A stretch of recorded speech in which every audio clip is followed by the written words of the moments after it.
Maayong adlaw mga kapatid, diway abas ni para sa News 5 Bisaya. Nangakig ang upat sa 7 ka aktibong kongresista nga gisangatan og kaso sa Independent Commission for Infrastructure ngadto sa Office of the Ombudsman tungod sa giingong pagkalambigit sa flood control scandal. Lakip ani sila CWS Representative Edwin Guardiola, Surigao del Norte Representative Francisco Matugas, Cagayan Representative Joseph Lara ug Uswag Ilonggo Representative James Ang Jr.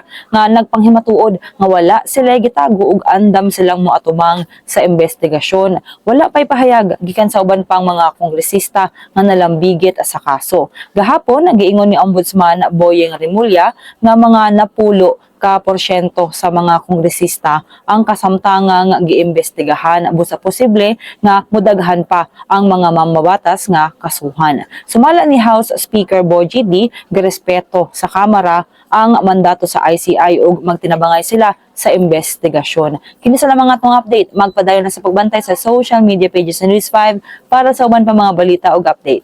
Amping tang tanan.